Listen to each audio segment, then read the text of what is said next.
மக்கள் மத்தியிலே மனதில் மதவரியை உருவாக்கி நடக்கிற நிலவரத்தை அறியாதவர்களா மக்களை மயக்கி இவர்கள் மட்டும்தான் இந்துக்களுக்கானவர்கள் போல ஒரு ஒரு ஒரு பெரிய பிம்பத்தை உருவாக்கி கபலீகரம் செய்ய நினைக்கிறார்.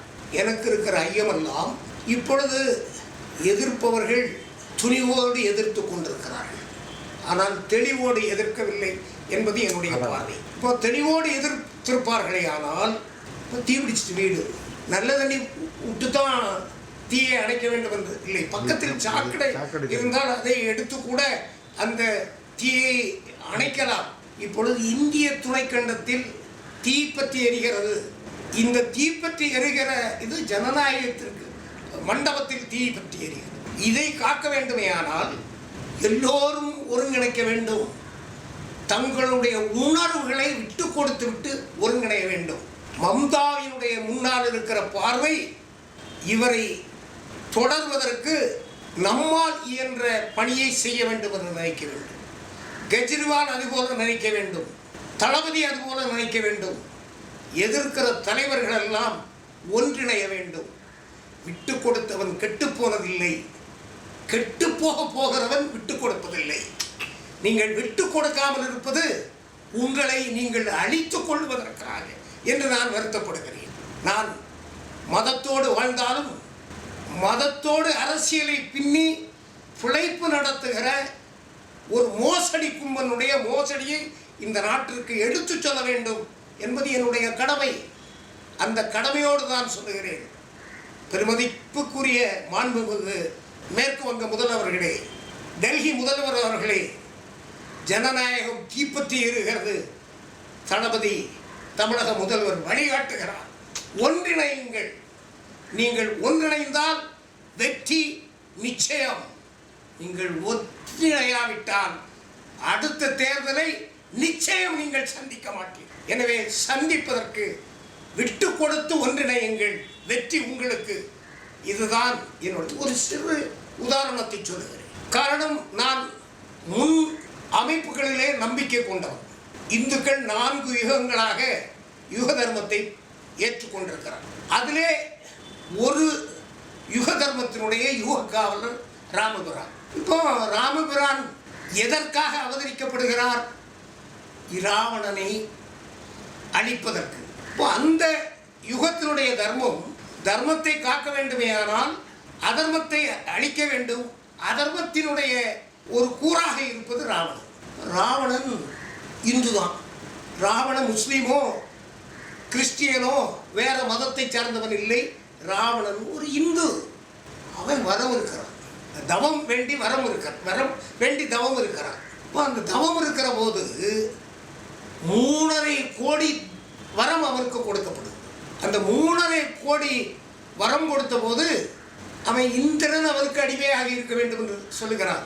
தேவர்கள் தேவாதி தேவர்கள் எல்லாம் ராவணனுக்கு வெஞ்சாமரம் வீச வேண்டும் என்று சொல்லுகிறார். 3 கடவுள்கள், முப்பெருங்கடவுள் சிவன் பிரம்மா விஷ்ணு கூட அவனுடைய கோட்டைக்குள் எட்டி பார்க்க கூடாது என்று இந்த வரத்தை பெற்ற பிறகு சொல்கிறார். வரம் பெற்றது யாரிடம்? சிவனாரிடம். இப்பொழுது அவனை அழிக்க வேண்டும். அழிக்கிற பொறுப்பு திருமாலுக்குத்தான். அந்த திருமால் அழிக்கிற பொறுப்பிலே தான் அவருடைய 8000ல் 1 பங்கு சக்தி ராமனாக அவதாரம் எடுக்கிறது. அப்போ சிவனிடம் 3.5 கோடி வரம் பெற்ற சிவபக்தன் அவன் அழிக்க வேண்டியவன் என்று தீர்மானிக்கப்பட்டுத்தான் ராமர் அவதாரமாக வருகிறார், அழிக்கிறார். அசுரனை அழிப்பது அந்த யுக தர்மம். அதன்படி அழித்தார். இதற்கு முன்னுள்ள யுகங்களில் தர்மம் என்கிற நிலைப்பாடு வேறு ஒரு பார்வையிலே தான் பார்க்கப்பட்டது. இப்போ அடுத்த யுகம் எடுங்க. துவாபர யுகம் இருக்கிற போது துரியோதனன் சக்தி பெற்றவன். அவன் வரம் பெற்றவன், அழிக்க முடியாத வரங்களை பெற்றவன். வரம் பெற்றிருக்கிற திமிரால் தான் அவன் இறை சக்திகளை எல்லாம் இருமாப்போடு எள்ளி நகையாடுகிறான். வரம் இல்லாவிட்டால் ஒன்றும் கிடையாது. எள்ளி நகையாடுகிறான். அப்பொழுதுதான் அவன் அழிக்கப்படுகிறான். அழிக்கப்படுவதற்கு கண்ணன் அவதாரமாக. சரி, பார்ப்போம். கர்ணன் யார்? தர்மனை விடவும் சிறந்த தர்மன் இல்லையா? அவனையே அழிக்கிறான். கர்ணனையும் அழிக்கிறார் கண்ணன், ராவணனையும் அழிக்கிறார். இப்ப பேசுவோம், கர்ணனை அழித்தது தவறல்லவா சொல்லுகிறோம். காரணம், கர்ணன் துரியோதனிடம் சேர்ந்து விட்டார். அழிக்கப்பட வேண்டியவனிடம் சேர்ந்த நல்லவைகளும் அழிக்கப்பட வேண்டும் என்பதற்குத்தான் அது சாட்சி. இது என்னுடைய விவாதம். இப்பொழுது இருக்கிற அரசியல் களத்தை விட நான் மாறுபட்டு பார்ப்பது இதுதான். நான் ராமனை போற்றுகிறேன், கண்ணனை போற்றுகிறேன். அவர்களுடைய செயல்பாடு, அவர்களுடைய அவதாரம் அந்த யுகத்தோடு நிறைவு பெற்று விட்டது. ராமர் நிறைவு பெற்றதற்கு பின் தான் கண்ணன் வருகிறார். கண்ணன் நிறைவு பெற்றதற்கு பிறகு கலியுகம் வருகிறது. கலியுகத்திற்கு ஐயா வைகுண்டர். இப்ப இதுக்கு முன்பு உள்ளது அழிப்பது தர்மம். இப்போ கலியுகம் இருக்கிற போது அந்த நல்லதும் கெட்டதும் ஒரு மனிதனுக்குள்ளே இருக்கிறது. பால ஜனாதிபதி நல்லவனாக இருக்கிறான், ஒரு நிலைப்பாட்டில் பால ஜனாதிபதி அயோக்கியனாக இருக்கிறான். இப்போ இவனை அழிப்பது எப்படி? ஜனாதிபதி அயோக்கிய தளத்தில் இருக்கும் போது அழித்தால் ஜனாதிபதி இருக்கிற நல்ல தன்மையை அழிந்து விடும்.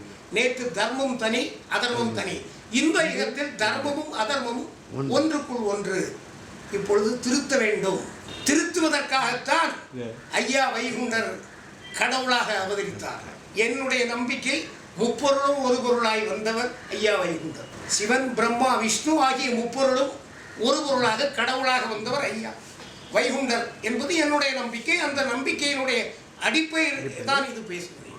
எனவே நான் நினைத்து பார்க்கிற போது, கோடிக்கணக்கான வரங்களை பெற்ற ராவணனை போல வெல்லவே முடியாது என்று சொல்லக்கூடிய அளவுக்கு துரியோதனன் பெற்றிருக்கிற வரங்களை போல ஐயா மோடி அவர்களும் மக்களுடைய ஆதரவை பெற்று பிரதமராக வந்ததற்கு பின்னால் அவர் மக்களை பார்க்கவில்லை, அம்பானியையும் அதானியையும் தான் பார்த்து கொண்டிருக்கிறார்.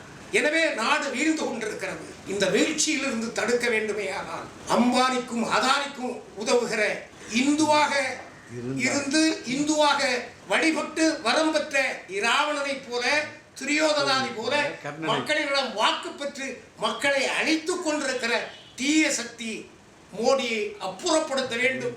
இல்லாவிட்டால் இந்து மதமும் அழியும், மக்களும் அழிவார்கள் என்பதால் தான் நான் என்னுடைய பொறுப்பிலிருந்து ஒரு பொறுப்புணர்வோடு இந்த தீய செயல்பாட்டை நாட்டு மக்களுக்கு எடுத்துச் சொல்ல வேண்டும் என்று வந்திருக்கிறேன்.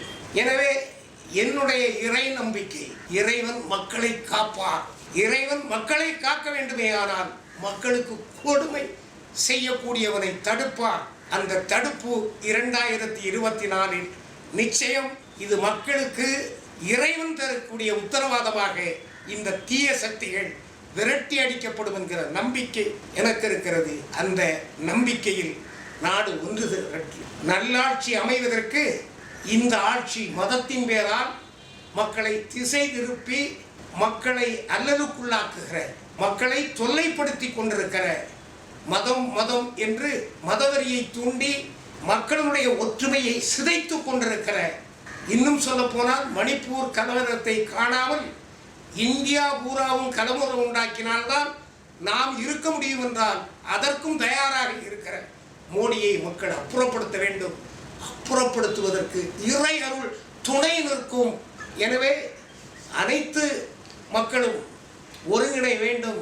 அதற்கு மக்கள் நிருபர் ஒரு காரணமாக அமைய வேண்டும் என்று மக்கள் நிருபர் சேனலையும் என்னுடைய நன்றியையும் அதனுடைய வியூவர்களுக்கு என்னுடைய நெஞ்சார்ந்த வாழ்த்துக்களையும் தெரிவித்துக் கொள்கிறேன். அன்பு வணக்கம். ஐயா உண்டு.